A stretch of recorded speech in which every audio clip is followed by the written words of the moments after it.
Finalmente chegamos à expatriação. Um expatriado é um colaborador que é enviado para um país estrangeiro numa missão de longo prazo. E a expatriação tem características muito próprias. Por exemplo, ela implica uma colocação numa subsidiária por um período alargado que geralmente é de 3 anos. O vínculo laboral à empresa-mãe mantém-se, mas não se mantém, no entanto, o cargo na empresa-mãe. Na expatriação, a relação hierárquica e a responsabilidade pelo pagamento das remunerações e outros encargos e regalias são transferidas para a subsidiária, ao contrário, por exemplo, da deslocação temporária, em que continua a ser a responsabilidade da casa-mãe. Na expatriação, o colaborador tem direito à reintegração na casa-mãe, sendo que o tempo de trabalho na subsidiária conta como tempo de serviço. No entanto, no seu regresso, ele não volta para a função que tinha, mas é colocado num cargo que seja compatível com o novo perfil de competências que tem. E, como vimos, é aqui que depois surgem problemas e depois as pessoas se demitem ao fim de algum tempo porque não se adaptam às novas funções ou porque não surgiram oportunidades realmente interessantes em termos de carreira.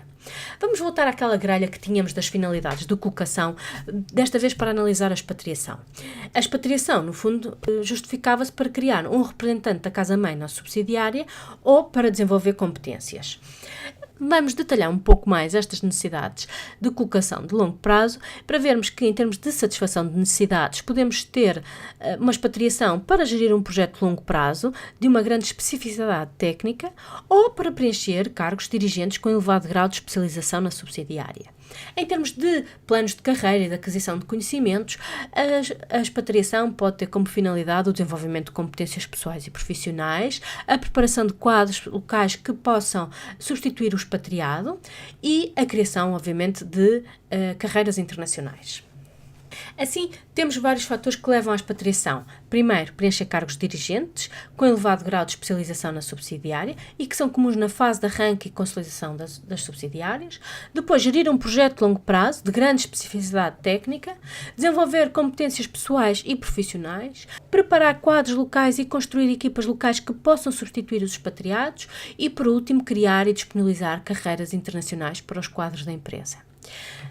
Vamos ver a questão das exigências formativas. A expatriação para gerir projetos de grande especificidade técnica e para preencher cargos dirigentes nas subsidiárias é comum nas fases de arranque e consolidação das subsidiárias.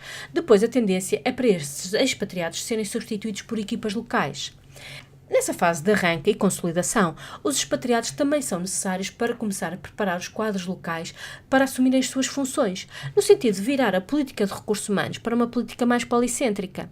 Aqui, a formação em liderança, gestão de projetos, gestão de equipas, vai ser fundamental, a par da formação cultural e linguística. Mesmo nas fases de arranque e consolidação, o único cargo que não é assumido por expatriados é a gestão de recursos humanos, dada a especificidade do mercado de trabalho local, as relações com os sindicatos e a legislação específica, o que sugere que o cargo seja desempenhado por um local. No entanto, todas as outras funções podem exigir mais ou menos formação técnica. Em geral, a expatriação para gerir planos de carreira ocorre em todas as etapas de desenvolvimento das subsidiárias. Por exemplo, a expatriação pode ser utilizada para acelerar o desenvolvimento de quadros técnicos que estão numa fase inicial, através de uma exposição a novos contextos e desafios, com um grau de responsabilização superior ao que tinham na empresa-mãe, permitindo-lhes assim amadurecerem e desenvolverem competências de liderança e gestão rapidamente. Aqui, a formação técnica vai ter maior destaque.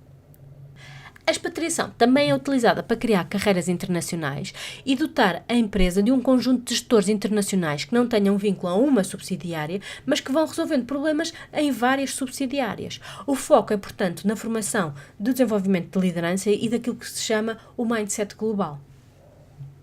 E, portanto, em função dos diferentes motivos que levam à expatriação e do contexto em que ela vai ser feita, vamos ter diferentes necessidades formativas e diferentes abordagens formativas.